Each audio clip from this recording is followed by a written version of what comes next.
Welcome to the Indie Film Hustle Podcast, episode number 139. Your life is your message to the world. Make sure it's inspiring. Anonymous.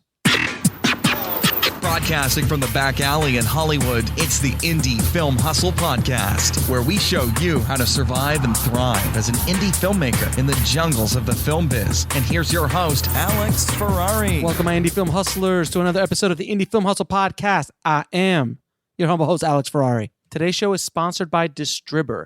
If you guys are trying to get your movies or feature films or even shorts onto Netflix, Hulu, Google Play, iTunes, Fandango, or any of the major streaming services, Distribber finally lets you in without having to go through a traditional distributor. And you keep 100% of all the revenues and your rights.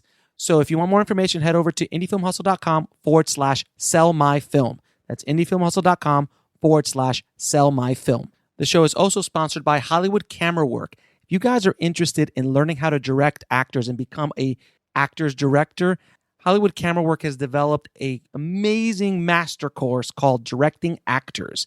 And it is almost 30 hours. And I've taken this course, and it is by far the most comprehensive directing actors course I've ever seen. So if you want to get access to this course, head over to hollywoodcamerawork.com and use the coupon code HUSTLE to get 30% off.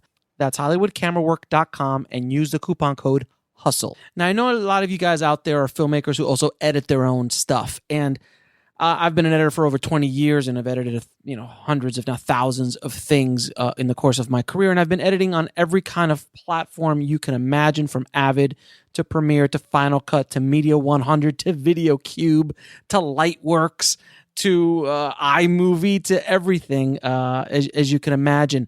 And I've been one of those guys that held on to Final Cut 7 for a long time. I was editing on Final Cut for a long time and didn't like Final Cut X. Couldn't go to Adobe Premiere because I just have a mental block with Adobe Premiere, because I remember when Adobe really was horrible. And I just could not go to it. I really didn't want to. So I held on to 7 as long as I could. But it started getting to a point where it just couldn't handle some of the formats and some of the footage that I was bringing into it. And it was just costing too much time to render and so on. So I've been coloring on Davinci for probably about 7 years now, something like that. And every time I would go over to the color tab from the media tab, there was this little tab that would say edit. And I'd always skip by it. We just do it very basic stuff that I needed to do in it and just move along because I only used it as a coloring system. Then came version 12. Now, version 12 was the first time, in my opinion, that Davinci became a serious editing tool. And so I started looking at it a little bit more. I was like, wow, this is really powerful. And then when 12.5 came out, they added like another 200 or 500 things that you can do with it, features, and I was blown away. So when I was shooting this as Meg, I was like, man, how am I going to edit this in Final Cut? I'm going to have to transcode everything because I was shooting in RAW in Blackmagic 2.5K RAW DNG files. And I would have to transcode all of that and bring it into Final Cut and edit it and then go back, do a lot of round tripping. Something probably wouldn't have connected and so on and so forth.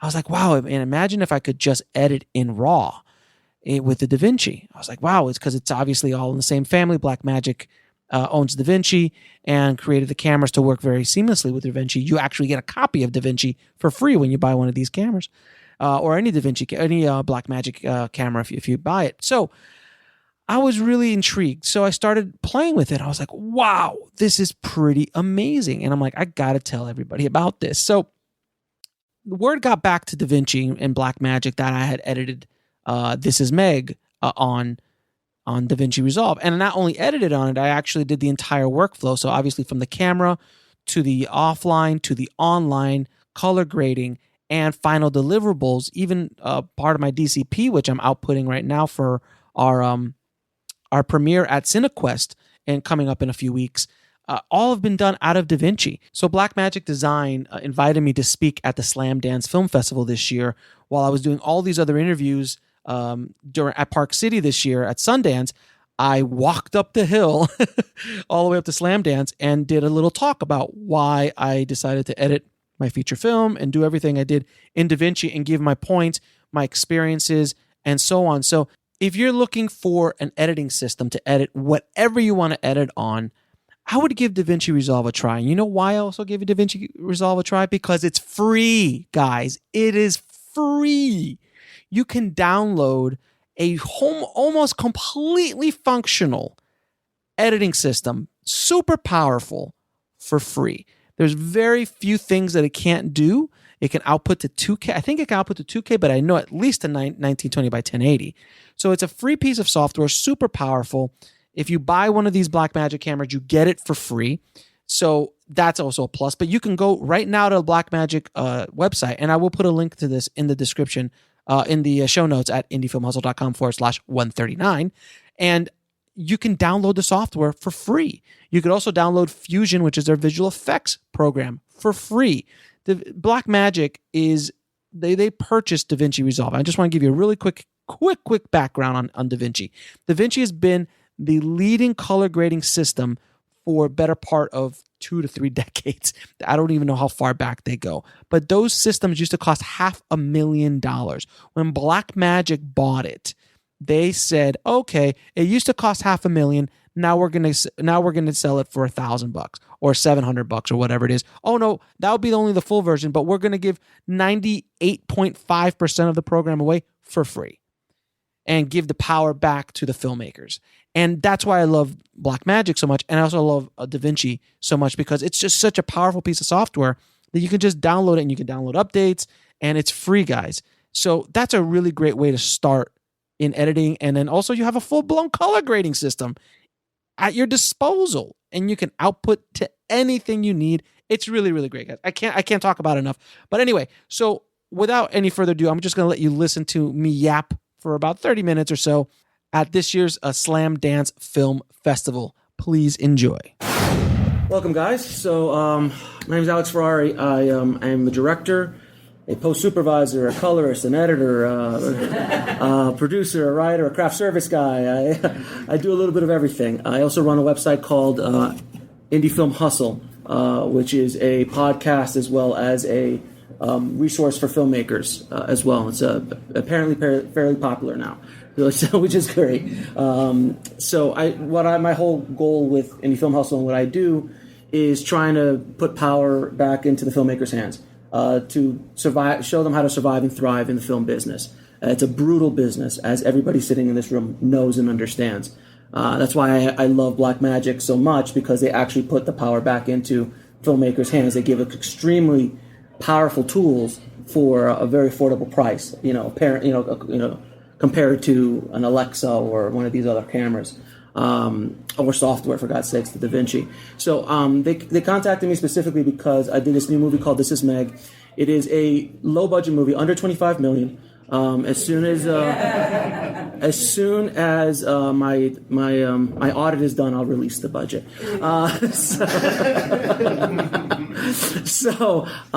But it was done on a humble budget, and we shot it with basically 3 people. Was my crew. And my actress was the slate, as well as the producer and the writer and everything else, that craft service as well. So it was a very humble shoot. And we shot it on the Blackmagic 2.5K cinema camera. And I chose that camera because, one, I owned it, which is always a great place to start. And secondly, it was, I love the look of it. I've always loved the look of the Blackmagic cameras in general. I would have loved to shoot with an Ursa. But I haven't been able to con these guys to giving me one just yet. I'm working on it. But I did love the camera, and I love the workflow of it. And I've been a colorist on Davinci for a while. When did you guys take over? When did Davinci take over? We took over in 2009, so 2010 was the first network. So I started probably around 2010-11. So I've been on Davinci for a while. And before that, I was on Apple Color, God forbid, but yes. So I've been coloring for a long time, and I love Davinci. The coloring capabilities of it are insane. It's the industry standard for a reason. But the reason they called me is because I decided when I was doing Meg, I was one of those holdouts on Final Cut 7. I did not want to jump to Premiere. I come from a time when Premiere sucked. Back in the day, and I've never been able to get that out. I know it's wonderful now. I know a lot of people edit on it. It's just my own stigma. I can't get onto it. I used to be an Avid editor. Can't afford an Avid right now. And I didn't want to go to Final Cut X. We'll be right back after a word from our sponsor. And now back to the show. So I was like, what can I do? And I was like, well, I heard Davinci edits now. I'm like, I see there's an editor. Every time I go to color, I pass the editing part of it. So I was like, you know what? Let me just try. And as I was shooting the movie, I hadn't even figured out the setup. As I was shooting it, I was like, let me shoot a day. And I went back in. I was like, all right, well, I can edit raw. Great. And I started playing with it. I'm like, oh my God, this is really powerful software. And I'm going to go over a bunch of the stuff of why I use it and my workflow through it. But before I keep going, let me show you the trailer for our little humble movie. This is Meg. I wasn't an actor. What would I be? Prostitute. Nah. No, I get too many diseases. Gross. You know what? You're not on social media. I'm not gonna make like those 3-minute stupid videos. Yeah, well, those stupid videos are getting people deals. Network deals, movie deals, TV deals. I used to do that stuff when I was little. I would take my dad's huge Betamax. Betamax. So sad. It's the saddest thing I've ever heard. It's been rough, but this is a good opportunity. It's with Suzanne Walker. I'm a crazy casting director. I will go outside your restaurant. No. Les, I don't remember anything's happening to me. I'm a victim. I think I'll book it. I can't give up on this dream of mine. I can't. I love this crazy business. It's not even about being famous. It's just I want to work. Let's face it, 30 is the new 50 in this town. You're like the Walking Dead.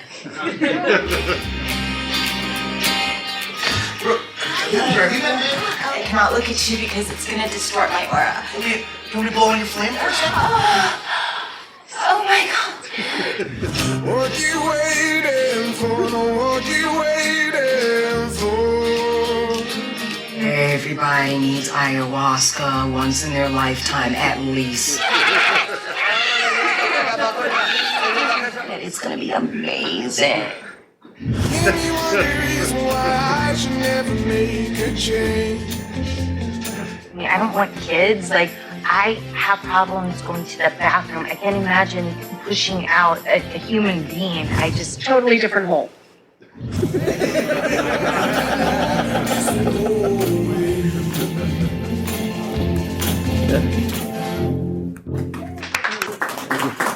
Turn the lights back on.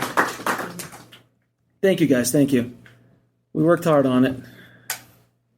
So let me. Okay. So why did I edit this feature film on Davinci Resolve?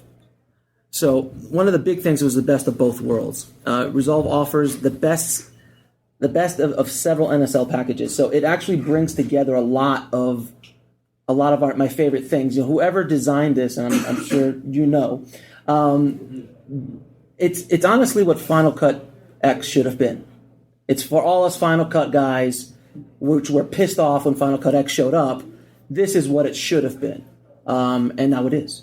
So it is, like I just said, it is extremely easy. I was amazed at how ease of use it is.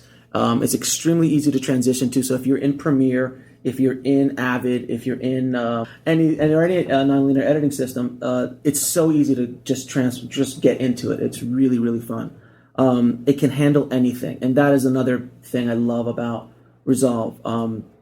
It's an excellent online system. When I say it can handle anything, you could literally throw almost any format at it, and it handles it. Coming from Final Cut 7. You throw a TIFF in there, it just freaks out. But it just handles everything because it has to, because it's a coloring system and an online system. So it's basically giving you the power of a color suite and an online suite, but then you're getting the nonlinear editing, offline editing capabilities and power with it. Extremely well with others. Unlike other nonlinear editing systems, which I'll name now personally, Avid. There's a lot of other editing systems that don't work well with others. I'm picking on Avid because it's true, because I work with them all the time. I'm an online editor as well as a post supervisor. It likes to play its own ecosystem. Adobe sometimes loves to play within its own ecosystem, but if you walk out of that ecosystem, it becomes a little bit of a headache. So it works very well with Final Cut, Final Cut X, Avid, all other sorts of editing systems as well, and visual effects as well. I work with a lot of visual effects houses, doing visual effects, going back and forth with plates, doing keys, putting in mats, all done all in color, and it works wonderfully, extremely powerful. It's fast. I was able to convert a ProRes file in 7 seconds, where before I would export out a Final Cut, bring it into compressor, bring it out, and then, even if I use all the processors and all that crap, I'm getting a little geeky, guys, so if I'm losing you, please forgive me, but this is for all the geeks in the audience who know what I'm talking about. It just takes forever, so I started exporting out all my stuff right out of Davinci with compression, with HDF, so it's ready for internet, ready for YouTube. Resolve's unique tool set and structures allows you to work extremely quickly, so it's very intuitive when you're working and editing. Like I said, it also has a lot of the hotkeys from Final Cut 7, which I found really wonderful. You can map your own keys, right? But stock out of the box, a lot of the same keys that I'm used to in Final Cut 7. I know I sound old as hell saying Final Cut 7. It's still in the indie world, a lot of people still use it, believe it or not. There's no more round tripping, which is great. Before, you would have to edit in a Final Cut or an Avid, go into color, bring it back, then when you're done, get it back out, and just all this round tripping, and that's where the workflow starts to break down, and that's where issues start coming up. So being able to ingest, edit, color, deliver, all in your entire pipeline contained in one program, one ecosystem, it is so powerful. And being a post supervisor now for 15 years and delivering probably 50 or 60 feature films, workflow is one of the most important things you guys have to worry about, because I've seen so many feature films die in post-production. Get it in DaVinci, you're safe. It'll work. It'll go all the way out, you'll finish your movie. As opposed to, I'm editing in Final Cut X. Okay, great. I'm literally in the middle of a movie doing this right now. I edited in Final Cut X. They kicked it over to me. It worked sometimes. Some things didn't transfer over. Then we had to go back and all this kind of stuff until I told them, look, I'm finishing in DaVinci. We're not going back. There was a fight. I won. So, so being able to stay within that same ecosystem is so powerful. And for low budget filmmakers, all of us, we're all a desperate bunch and a broke bunch. So being able to do all of this in one program, on a laptop even, depending on what you're shooting with, this is the biggest plus for me as a colorist. I was able to jump back and forth from color to edit. So I know a lot of you guys, sometimes you'll be editing and everything looks beautiful in offline. It's great. It's wonderful. The second you take it into online, you're like, oh man, I have to push that shot now to match, and now I got grain, or I got dancing ants all over the place, or it's not working. So in the middle of my creative edit on Meg, a lot of times I would just I'll edit something, like, okay, that looks good. Let me take it into color real quick, do a quick grade. I'm like, okay, I can make it work, and go back, as opposed to having cut the whole thing, have people watch it, lock the cut, then go into color and discover these problems. Being able to do it all within the same ecosystem is extremely powerful and saves you a ton of time and money. And it handles any output you need. Literally almost anything you want to output. You could even output a DCP from it with an extra plugin. But I'm working on a hack right now, not to hack the plugin. But you can export out a TIFF sequence and then use other programs and stuff like that. Because I'm right in the middle of creating my DCP for This Is Meg, and I've not done it through this process before, so I'm working my system out. I'll post about it if it works. But other than that, it does output any deliverables you need. It'll output to Avid. It'll output to all ProRes flavors, and of course, it has presets for Vimeo, presets for YouTube, all done, and it does it in record time. It's really, really powerful, and it's free.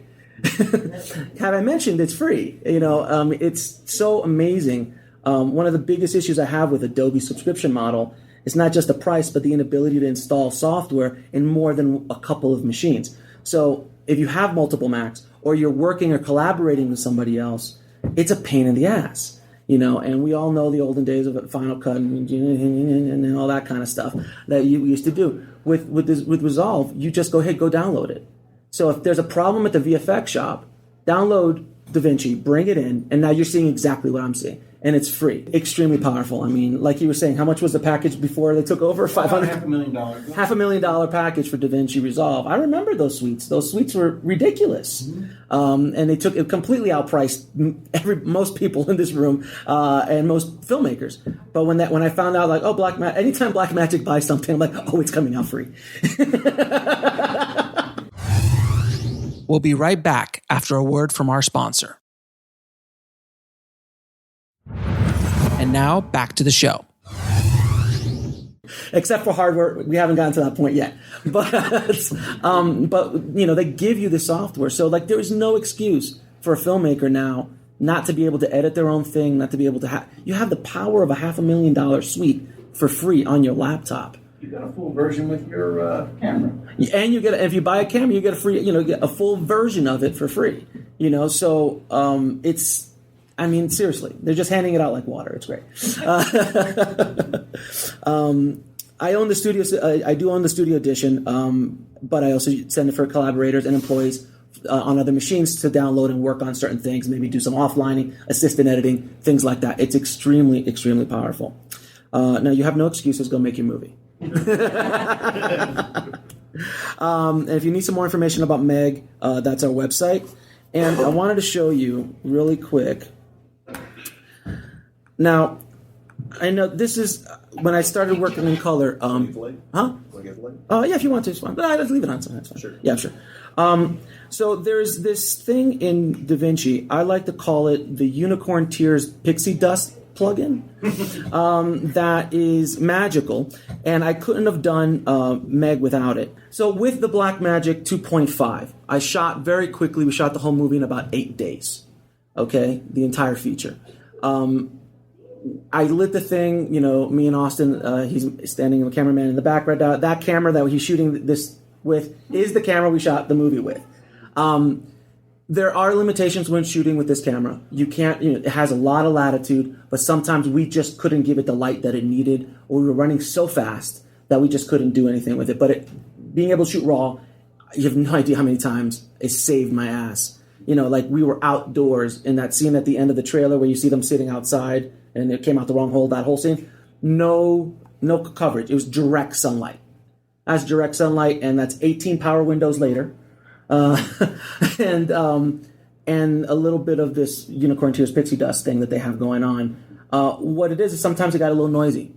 And I hate noise. I can't stand noise. It just sings that you've done a poor job. So what I was able to do with this is it's the denoiser. So I'm just going to give you some extreme. Right, anyway, so what it does is it basically just softens and it takes all the noise out. And my actress Meg, who's also in the room, she loves me for that. Because I actually took her into the room and I showed her. I'm like, here, look at the before and look at the after. And she's like, can you do that for every shot? Because it just softened the skin. It just, it just drops, no offense, age right off the skin. It just makes her look beautiful. So as a filmmaker, if you want to make your actors and actresses look great, the denoiser is a wonderful thing. So what I did is actually I denoised everything. So it was really too clean. It looked so crisp and so clean. It wasn't indie enough for us. So I actually got film collaborator? Film Convert. I got the Film Convert plugin and dropped on film grain to kind of give it. So I had to clean out the digital grain and then I added in film grain to give it just that little bit of a touch. And it just, when Jill saw it, she walked in, she's like, oh my God, this looks amazing. So that right there, and I now use it for every client that walks in. I use it sometimes to match Red and Alexa. Or Davinci, because not Davinci, but the Ursa and the Alexa have similar looks, which is amazing because that's an $80,000 camera and this is not. So sometimes they look a little too good, and the Red sometimes is too crisp. And I'm doing a show right now for Hulu that's exactly that. I had to go back to reshoots. It shot on Red, and it just didn't match. So I would soften it, throw a little grain on it, and they're like, oh, now it matches. So that's a little trick that I use for matching Alexa to Red sometimes. So, yes. How does the denoiser in this software compare to like Neat Video or... I've worked with those. I like it here because it's on the ecosystem. it all stays. I stay in the house. I've had problems with those plugins before, and it gets messy. Yeah, I mean, the software is so powerful that I haven't seemed to have to go out anywhere. They have a grain tool, but the film convert I just liked a little bit better, and it works beautifully within the ecosystem. That's why it's there. You can add extra plugins in it. The denoiser is insane. It's just by far the best denoiser I've seen. I actually took some mini DV footage from 2005 from my short film, and I was going to re-upload it to Amazon to start just cashing in. And it's obviously, it was shot on the DVX 100A standard definition. So it's a little, I got to blow it up. It didn't look something. I'm like, let me try it. Let me see if this pixie dust unicorn tears thing works. I threw it in, I applied it, and I was like, holy shit. It looks better than it's ever looked in its life. Just surely because I didn't do any like Terran X blow up or anything like that. It was just a straight up resize, threw the denoiser on, threw a little bit of grain on top of it, and I was like, holy crap, I can't believe that worked. It's insanely powerful. And the one thing I haven't talked about, which I'm sure everyone here knows, but I'm going to say it anyway, the motion tracker on this goddamn thing is magic.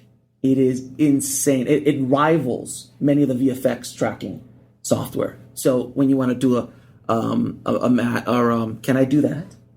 Okay. So just for everyone, down the hall tomorrow from noon to 4, we have the camera demo room and a Resolve and Fusion station with the drum. So we can do the demos if anybody wants to come down and see the... They'll do it better than I will. It's great. You just throw a little window on top of it, and wherever that window goes, where that face goes, it just follows, and it's magic. And if you're working with a client or a producer, you put that on, you look really badass. I'm just saying. So is there any questions, guys?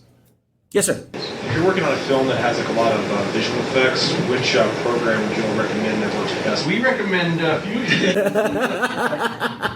Honestly, Fusion, I mean, it all depends on the artist and who you have working for you. If they understand, if they know Fusion, then that's the Fusion. That's the software. There are other packages out there. There's the other big one that I will not name. But Fusion is extremely powerful, and it works. Again, now you're in the same ecosystem as Resolve. And now Fusion's set up a little bit differently because, as you know, there's sometimes a lot more visual effects guys and editors and colors on the project. So Fusion, there is a free version. The full version gets you more of the collaborative workflow things, and you can buy site licenses for Fusion in chunks of 5, 10, 20, and 50 seats. So one dongle, so that way it's protected again, all with dongles. So it's $9.95, just like Resolve. A 5-seat license is just 5 times $9.95, but the 10, 20, and 50 seats start to go down a little bit in price as a break. How much is it? It's $995 for one seat, but if you buy 10, 20, or 50 blocks, it kind of comes down a little bit. But again, that's designed so that because you need 50 people working at one time, you don't need 50 dongles laying around your one dongle seat licenses that they can log into. Things like that. So, any other questions, guys? Yes. What was the DCP plugin called? I don't know what the name of it is. Well, Easy DCP. Yeah, that's it. Easy DCP. Is the one that we can hook up to. You have to pay for It's like $1,000 a year. I don't know how much they charge, but you need to. But we can set it up to go to Easy DCP to Resolve. So. Yeah, I mean it's for one movie, it's not probably cost effective. If you're going to do multiple, if you're in a business, then it makes sense to buy one. But if you do your project, say in Resolve, and you deliver it to some place that can make the DCP for you, 99.9% of the people that would be doing it would have Resolve anyway, and even if they didn't, they could get the copy pretty quick. But yeah, most of them, because even houses, I mean, you don't mind, but even houses that, like I know guys who, when they weren't color grading on Resolve because they were using something else, they were still getting Resolve just to do all the round tripping back and forth. And when Final Cut X first came out, the only software that could go from 7 to X or X to 7 was Resolve, which was kind of weird. Because even Apple couldn't do it, we did. So it's as a free version, just as a utility to use for anything. Even Apple couldn't do it, but we did. So it's as a free version, just as a utility to use for anything. It's no matter what camera you shoot, no matter what thing you're editing or grading on. It's what happens is eventually somebody goes, "So what's that edit tab?" Exactly. He's like, "Yeah, what is that edit tab thing?" Any other questions, guys? We'll be right back after a word from our sponsor. And now back to the show. All right, cool. Thanks, guys, so much. I appreciate it. I hope that convinced you at least to give Davinci Resolve a try, guys, because seriously, I loved it. And I loved my experience editing This Is Meg on it, and now it's my editing system.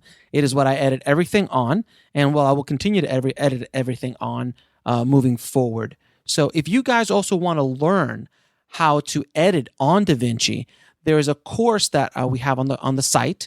You can head over to indiefilmhustle.com/resolve, RESOLVE. That's indiefilmhustle.com/resolve. And you can get access to a course on how to edit feature films, commercials, music videos, whatever on Davinci Resolve. Very, very affordable. Give that a shot without question. It's actually the course that I took to learn the editing features on Davinci. So super powerful, super awesome course. So hope you guys liked my little presentation of Slam Dance. Again, I want to thank Blackmagic Design for bringing me up to Slam Dance, and to Slam Dance for their hospitality. What a great festival. Even though we did not get in to the Slam Dance Film Festival, no hard feelings. I'm not bitter. But anyway, guys, thank you so much for listening. And as always, keep that hustle going, keep that dream alive, and I'll talk to you soon. Thanks for listening to the Indie Film Hustle podcast at indiefilmhustle.com. That's INDIEFILMHUSTLE.com.